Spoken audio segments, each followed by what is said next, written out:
todo extremo es malo. Cuidado es ministra pantalla, ¿no? Pero sátrapas han existido siempre. El problema es que ahora hay sátrapas, pero no hay luces. Mira, aquí vamos a ser bastante francos. Toda la vida ha habido vagos, brutos, pillos y diezmeros. Automáticamente, por un error o porque te cae mal, eres lo peor y te tienes que caer. Ya, te tienes que ir. Ya, chao. ¿Qué tal, amigos? Buenos días, buenas tardes, buenas noches, indistintamente la hora en la que nos vean. Bienvenidos a Las Cosas Como Son, a nuestro primer capítulo con un invitado sumamente especial, el doctor Henry Cucalón, quien nos acompaña el día de hoy. Henry, bienvenido. Un gusto, un saludo para todos los seguidores.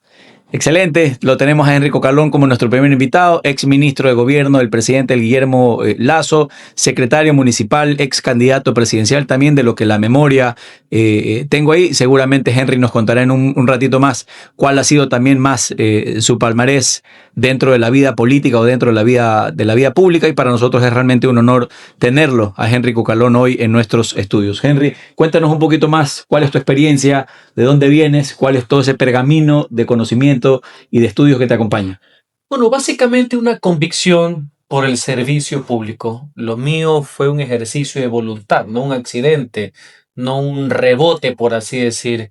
Desde que estaba en la universidad siempre quise vincularme a la administración pública.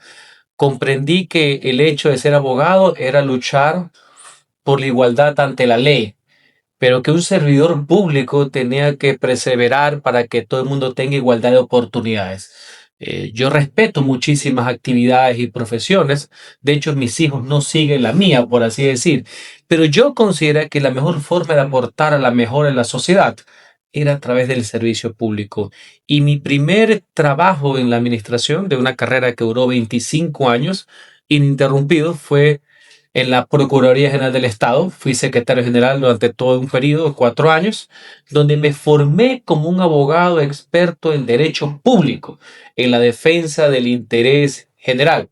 Eso me dio amplio bagaje, por así decir, que dejó sembrando algunos temas que me permitieron proseguir en esa carrera, por así decirlo. Ok, interesante lo de Henry. Yo lo conocí también como secretario municipal del muy ilustre municipio de Guayaquil, en la administración del bien recordado doctor Jaime Nebot Saadi. No sé si... Y esa fue la base, justamente, porque en el municipio de Guayaquil tú no llegabas a los puestos directivos por un tema de militancia política, ni por andar pegando afiches ni nada de eso, lo cual no considero que no es nada malo, es un tema proselitista legítimo, sino que en esa época tanto León Febres Cordero como Jaime Nebot buscaban profesionales comprometidos con el desarrollo, en este caso, de la ciudad. Y como yo venía de tener una experiencia en derecho público y en contratación pública, eso me sirvió para poder ser secretario general de la Municipalidad de Guayaquil, a mucha honra. Lo fui durante 2 periodos de ejercicio municipal, promovido y nominado por el alcalde, designado en su momento por el Consejo Municipal de Guayaquil. Pero fue esa experiencia en derecho público, por así decir. La vinculación política vino muchísimo tiempo después. Y obvio, la experiencia municipal de haber conocido palmo a palmo la gestión, lo que era el modelo principalmente enfocado en los más necesitados, este modelo de transformación que en el año 2003 fue motivo inclusive de un reconocimiento de las Naciones Unidas. Aquí vino Kofi Annan, el secretario general de las Naciones Unidas, a reconocer este trabajo de desarrollo urbano, de regeneración, de sacar adelante a una ciudad, que fue lo que se hizo en esa época. Para mí una experiencia invalorable, por así decir, de la cual me siento sanamente orgulloso. Y de ahí Henry pasa, o al menos también uno de los últimos recuerdos que tengo de Henry como ministro de gobierno del presidente Lasso. No es porque lo tenga aquí al lado a Henry como invitado el día de hoy, pero me parecía que era una de las mejores fichas o una de las mejores cartas que tenía el gobierno del presidente Lasso.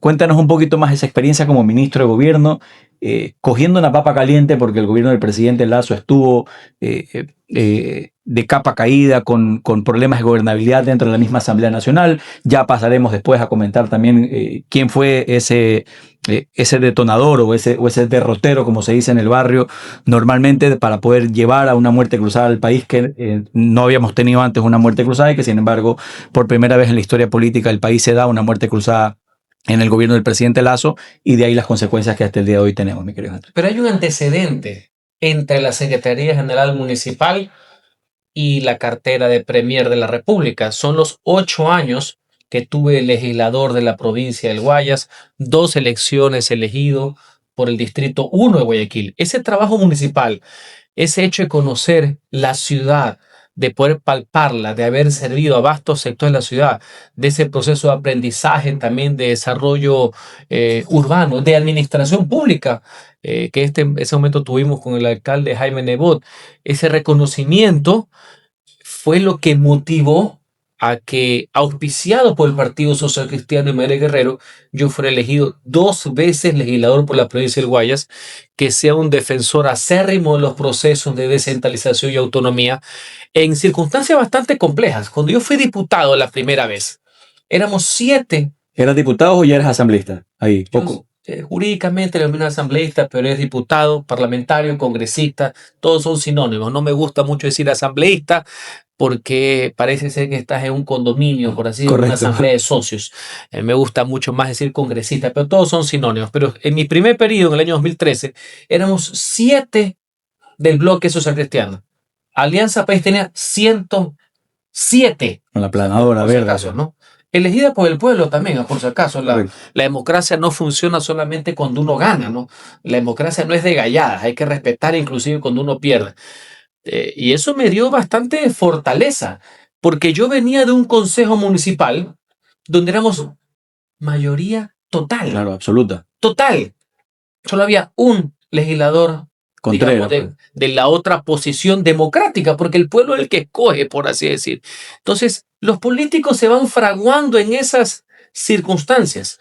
Mucha gente denosta o tiene sus peores experiencias en el proceso de un legislativo. En cambio, yo pasé 8 años de forma maravillosa. Fue donde me gradué de abogado, en el buen sentido de la palabra, eso que tenía varias maestrías. Ahí es donde más estudié, donde más me comprometí, donde fui servidor público a tiempo completo, porque los diputados no son los martes y los jueves, son de lunes a domingo. Uno nunca se despoja de representar a la gente, de legislar, de fiscalizar. Nunca estudié tanto en mi vida para poder estar a la altura de las circunstancias. Yo tenía mucho recelo y lo sigo teniendo hasta ahora. No que todo el mundo piense como yo. No, esa es parte del debate, correcto, del contraste. Lo que le tengo terror es que alguien diga, Cucalón está hablando pendejadas, que son 2 cosas absolutamente distintas. Es decir, yo luchaba por razonar los hechos contra las opiniones, los proyectos de leyes, que mis intervenciones, que en el lapso de 8 años di más de 200 discursos, no apariciones, por si acaso, 200 discursos de orden, por así decir, tengan sustento, más allá que estén o no estén de acuerdo con mi posición, igual que en materia de fiscalización. Así que yo tengo también los mejores recuerdos, las mejores vivencias de ese trabajo legislativo. No hay mayor honor que representar a una colectividad, y eso básicamente es la democracia representativa. Cuando tú estás hablando en el Congreso, tú estás hablando en nombre del pueblo, inclusive de los que no votaron por ti, ¿ya? Cuando tú votas y en la pantalla pones sí o no, cobra vida en ese momento lo que es la democracia representativa. Es el pueblo a través tuyo que estás tomando una decisión y permanentemente tienes que luchar por estar a la altura de esas circunstancias, de esa responsabilidad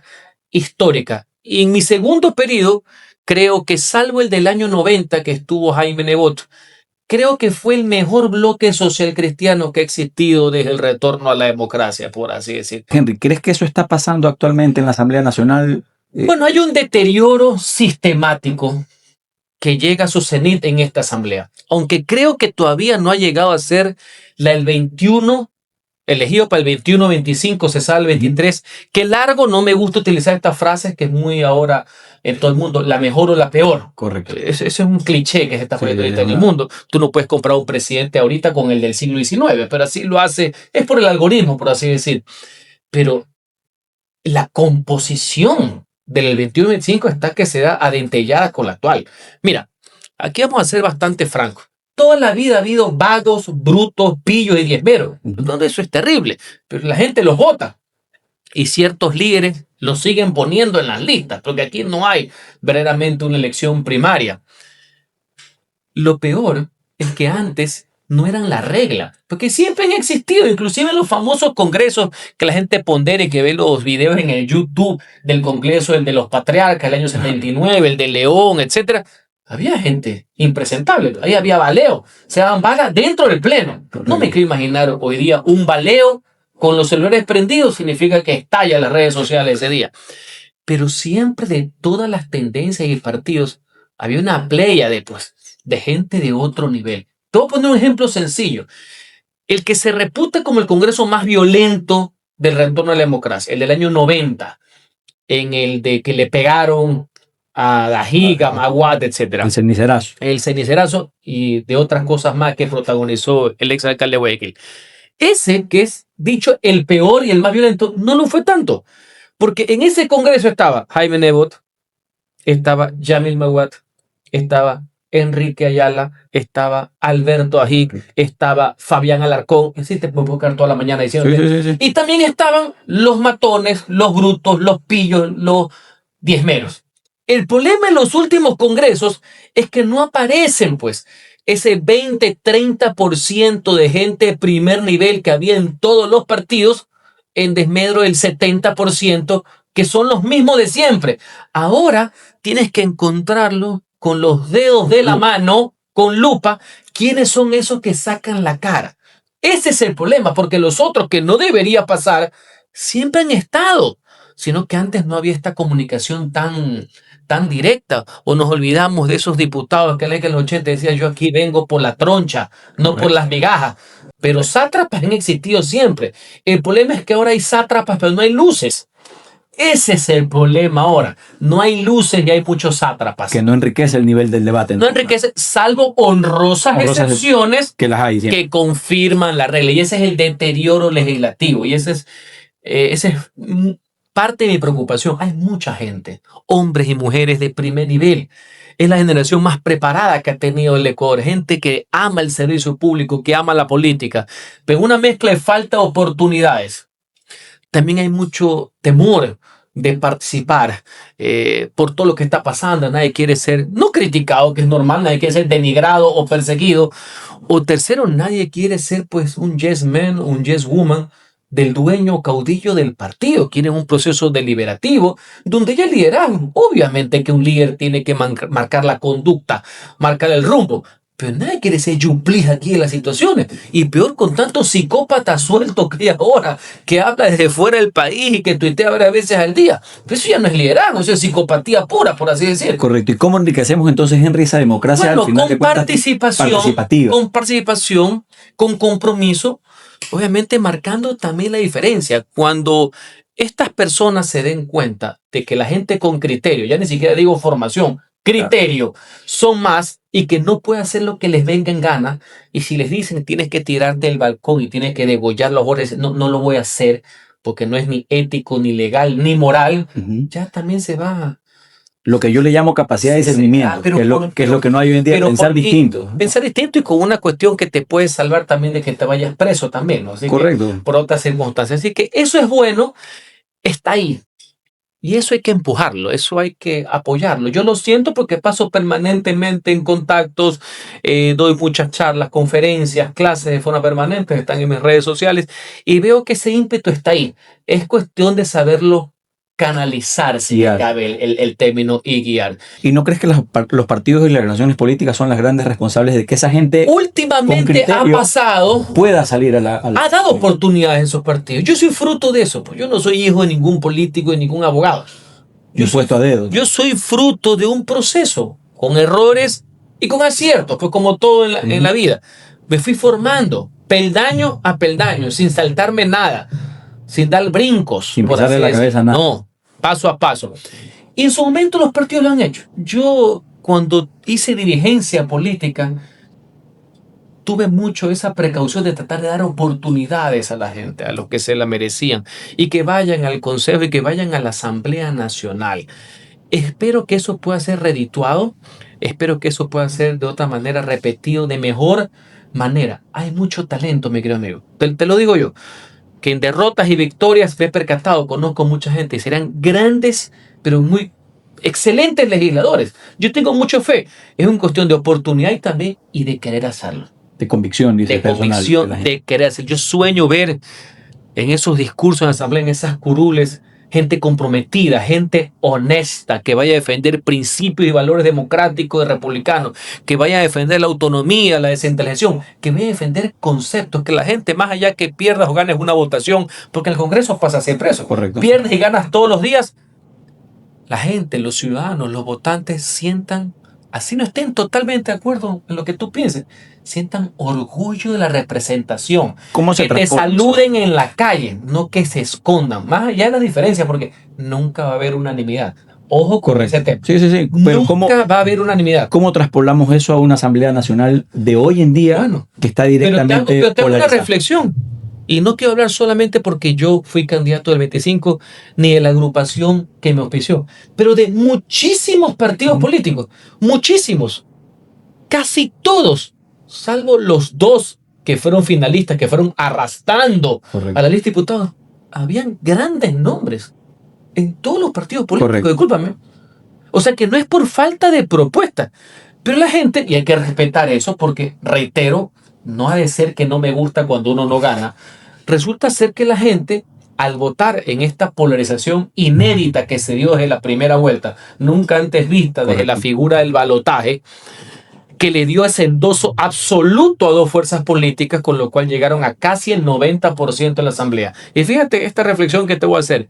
Durante muchísimos años, todos los analistas, los politólogos, todos los que escriben en la prensa, soñaban de que las elecciones sean en la segunda vuelta de diputados. Correcto. Para que los dos finalistas vayan con dos grandes grupos y que no haya estas minorías, que no haya, digamos, esta diversidad de partidos políticos que afectaba la gobernabilidad. Querían hacer hasta una reforma constitucional. Esto lo vengo escuchando desde que yo era niño, por así decir. No Porque lo pillaba yo, pero... solamente una vez existió eso, en la elección del año 79, que se eligió en la segunda vuelta de los diputados, que eso permitió que varios candidatos presidenciales sean candidatos a diputados. Y eligieron Jaime Hurtado, Rodrigo Borja, por poner un ejemplo. Y fueron grandes legisladores. Pues ahora, sin necesidad de reforma constitucional, el pueblo decidió darle la gran mayoría, prácticamente el control de la asamblea, a dos fuerzas. Ahora, ¿quiénes metieron esas dos fuerzas? Esa es parte de una tesis doctoral, pues, mi querido amigo. Correcto. ¿Me explico? O sea, el pueblo decidió sin ver. Aquí en Guayas estoy seguro que ni vieron por quién votaban. Sino... Planchazo por Novoa, planchazo por Luisa. Cuando otras fuerzas políticas, a lo mejor que no tuvieron los mejores candidatos presidenciales, me incluyo, pero tenían grandes candidatos asambleístas de muchísimas fuerzas políticas. ¿Y a qué le contribuye eso? Ahí viene el tema. Entonces, fenómenos de la comunicación. Hay muchísimos factores. No quisiera sentenciar, hay muchos factores, pero lo que te quiero decir es que existió la oportunidad. Entonces, sí existió gente comprometida. Los partidos sí hicieron este ejercicio, más allá que tienen una figura, pues no te meten primero al que quieren, segundo al que no, ahí van, o al que auspicia. Ahí van como que alcahueteando, o al que por así decir, pero hay veces que ya ni siquiera hacen el 1-2, ya ni siquiera juegan al ya. No, hay veces que en toda la lista de salir corriendo, ¿no? Correcto. Que fue en otros casos. Sucede más, y mucho ojo ahora, ¿no? Mucho ojo ciudadano, ¿no? Mucho ojo con las listas de concejales ahora, ¿no? Mucho ojo, ¿no? Que se va a venir. Ya vamos a hablar. Que le den el peso suficiente. No es que metes ahí a los que son y los que no son. Ahí. Cuidado, yo conozco algo. A todo. Ya vamos a conversar sobre el 2026-2027, qué es lo que nos depara. Se acercan las seccionales. Viviremos el año que viene, un año evidentemente preelectoral, con elecciones internas, con democracias internas, con inscripciones de lista tentativamente para el último cuatrimestre del 2026, y que sin duda alguna eso nos va a llevar a un 2027. Pero mi querido Henry, en este bagaje que ha sido interesante conversar contigo sobre cómo ha sido tu perfil, cómo te has ido construyendo, desde dónde vienes, y creo que señalas algo interesante, que es el estar escuchando constantemente al ciudadano. En un distrito 1, para la gente que está en Guayaquil, que es compuesto por la parroquia Jiménez y la parroquia Félix Cordero. Estábamos hablando del centro hacia el sur de la ciudad, y que evidentemente son eran una de las más grandes, ya no lo son, hoy en día es la Tarqui Popular, hasta el sector de Monte Sinaí, pero que en ese entonces eran una de las parroquias mucho más golpeadas.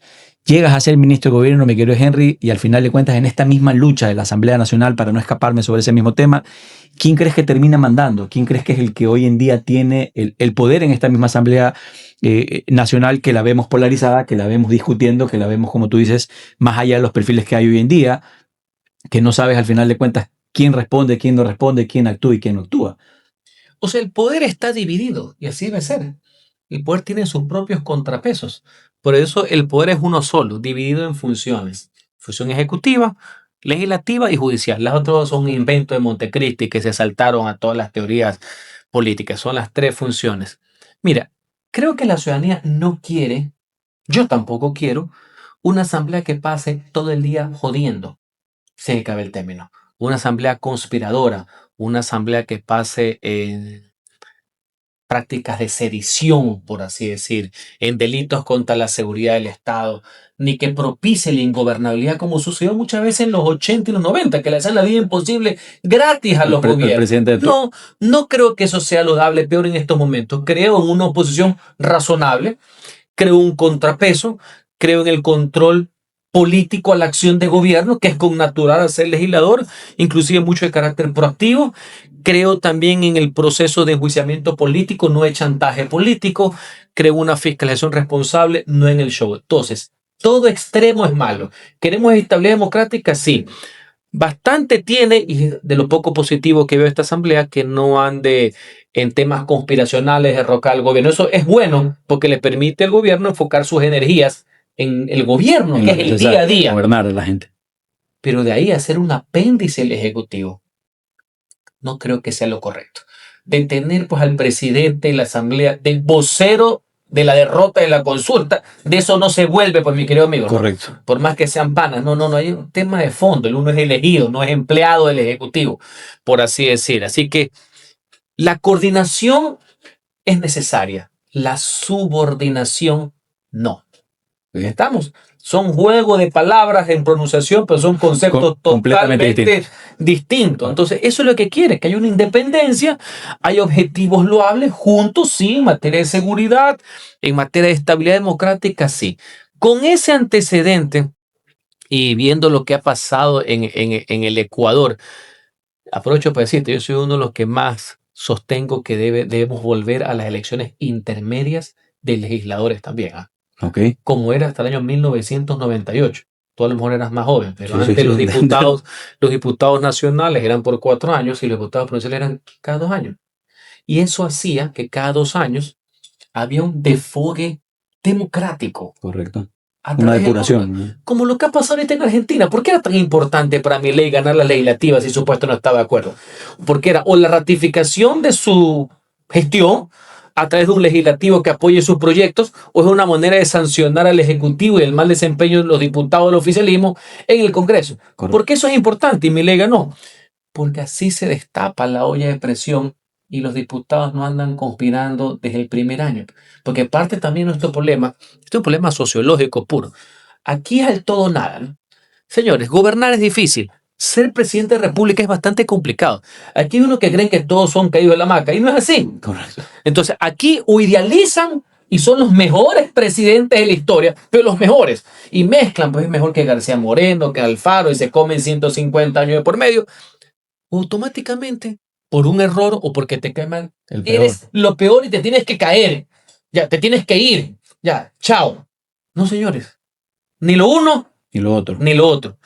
Y en democracia, un mecanismo de soltar la olla de presión pudiera ser en las elecciones intermedias. Interesante. Voy a poner un ejemplo. En el año 88, el presidente Rodrigo Borja ganó la presidencia, ganó con una mayoría parlamentaria, hizo un acuerdo político, estuvo 2 años, puso de presidente del Congreso elegido a Wilfrido Lucero, que fue un gran presidente, pero digamos que las cosas no fueron muy bien y a mitad de periodo, del año 90, hubo unas elecciones intermedias legislativas, irrumpió la política parlamentaria, el abogado Jaime Nebot, el Partido Secretario ganó mayoría, pero ¿todo en qué?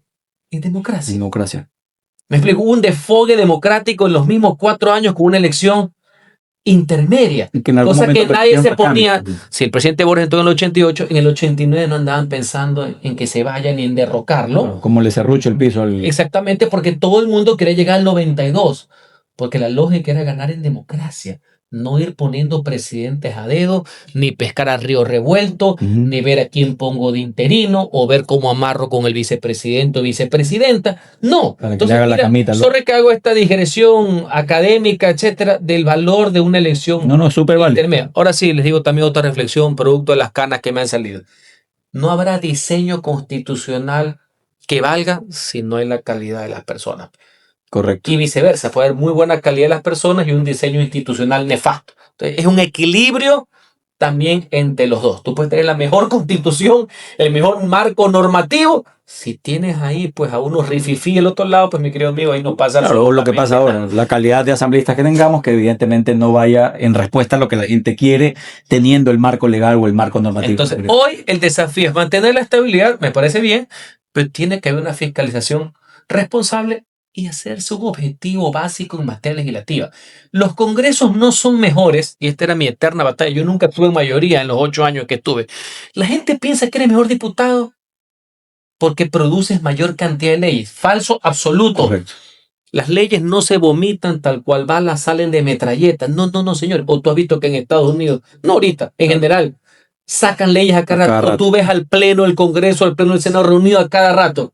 No, son las comisiones. Y aprovecho para que vean, por favor. Miren toda esta semana las audiencias en las comisiones del Congreso y del Senado de Estados Unidos, cómo lo sientan al frente al secretario de Estado, al secretario de Defensa. Esas son verdaderas audiencias de interpelación. No son juicios. No necesitan llegar al juicio político, al show de la institución. Los tienen al frente. Ese es un verdadero paneo. No esto que aquí, yo siempre fui crítico de eso. Te llegan a la comisión y se sientan al lado. No, no, no, pues señores. Yo soy el juez político, tú te sientas al frente. Pues. Claro, para tienes que intimidad. responderme a mí, pues. Aquí ni la forma, ¿sabes? Yo siempre, nunca estuve en mayoría. Si hubiera sido presidente del Congreso, otro hubiera sido el cantar. Yo sí tengo clara la película cómo es esto. Yo sí viví, yo sí sentí la asamblea. Yo no estuve de paso por la Asamblea Nacional, por si acaso. Tengo récord de asistencia, récord de intervenciones y con condumio, por si acaso, con bastante sustento, ¿no? Completo. En esa búsqueda de la gobernabilidad que hablamos también hace un momento, mi querido Henry, ¿cómo se construye eso? Hoy en día que tú estás... Bueno, la gobernabilidad desde no se decreta. ¿no? Gobierno también. La gobernabilidad no se decreta, se construye día a día, es un acto de confianza. ¿Qué más hubiera querido yo?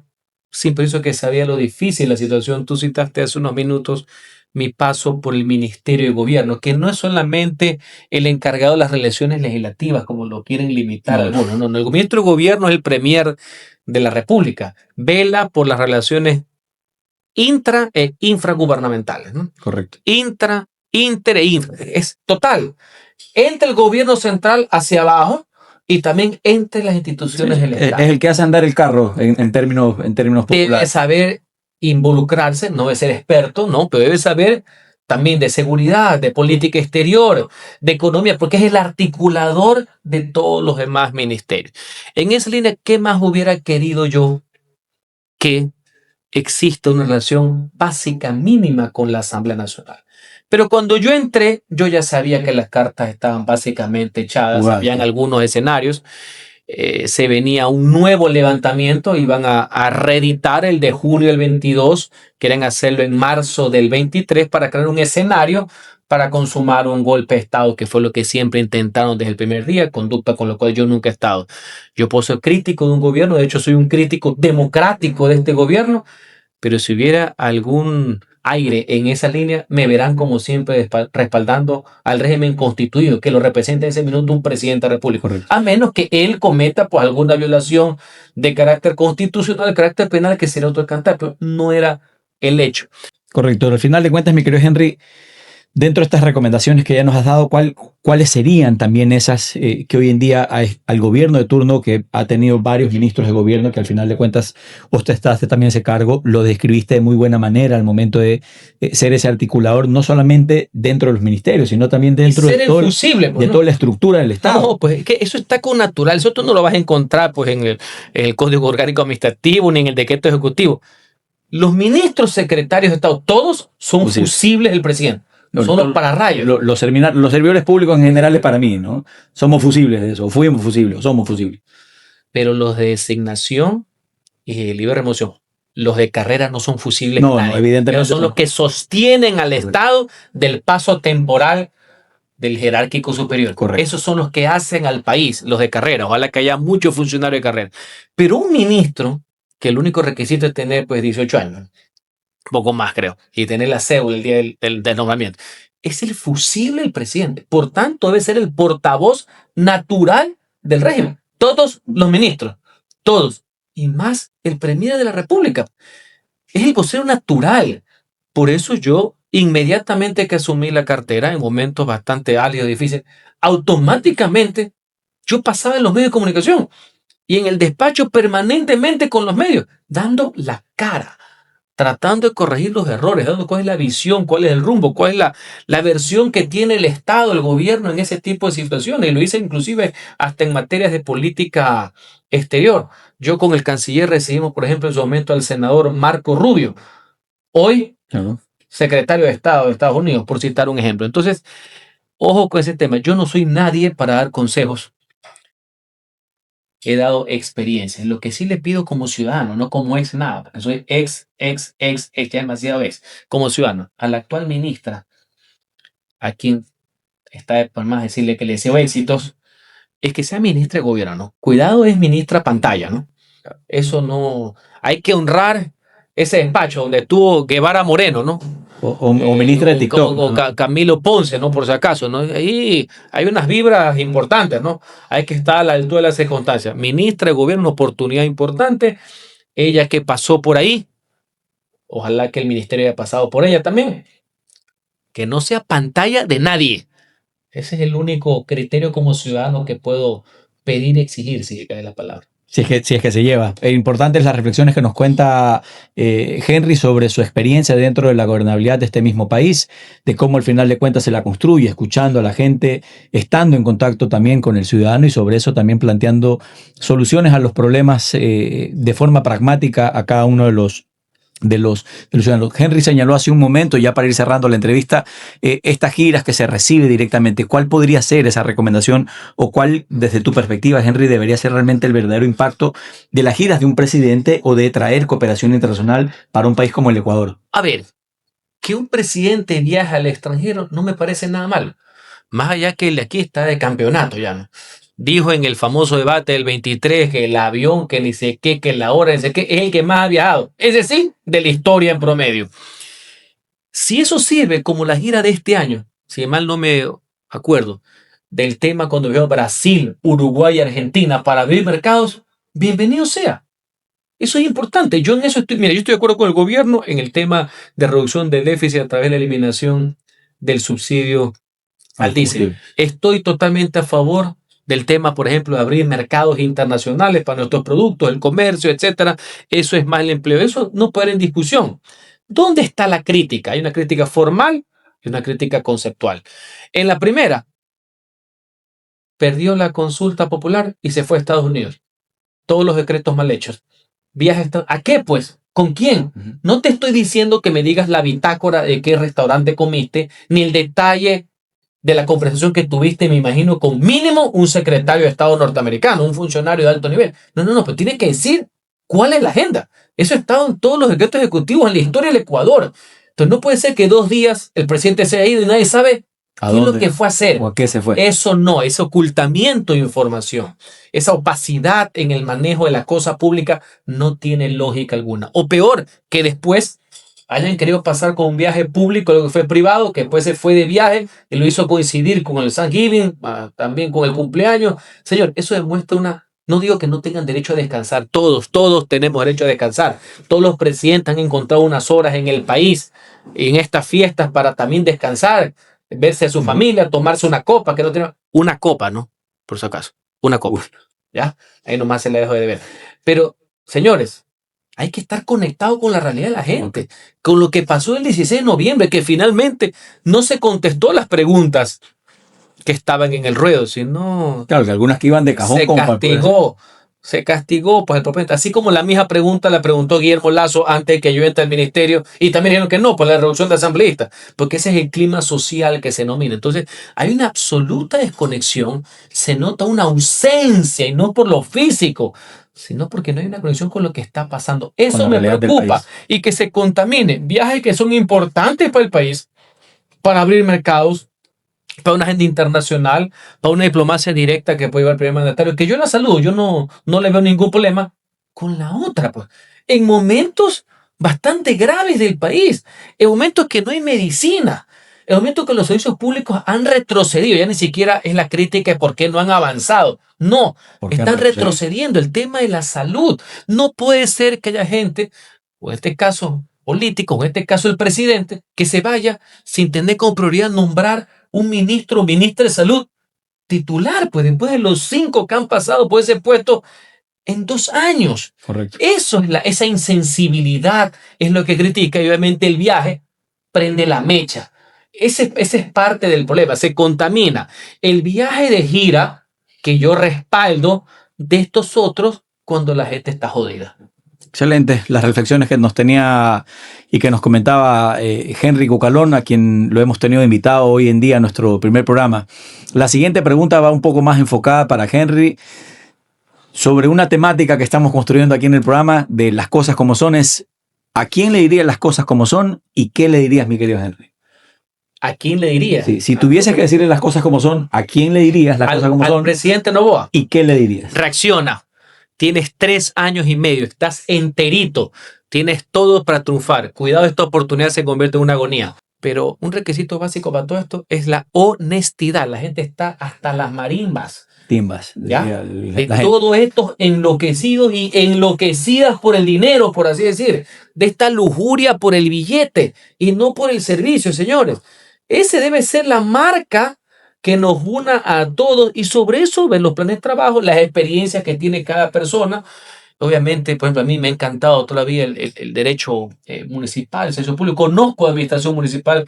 También el municipio pasó por mí, lo tengo concatenado. Fueron muchos años ahí, donde nunca salí con la luz del sol. Siempre salí de noche, ya, siempre todo el día, con honestidad. En mi oficina, la gente sabía que el trámite que ingresaba salía limpio, por así decir. Así sin que pedir nada. hay que conversar, hay que dialogar. Guayaquil merece otro futuro, ¿no? Interesante, lo tuvimos ahí a Henry Cucalón como invitado, como nuestro primer invitado de Las Cosas Como Son. Ha sido un gusto enorme, mi querido Henry, tenerte acá en pantalla, abierto completamente el espacio, el escenario, el estudio para cualquier otra ocasión y otro momento. Así que nos estamos viendo en cualquier otro programa de Las Cosas Como Son. Muchísimas gracias por su audiencia.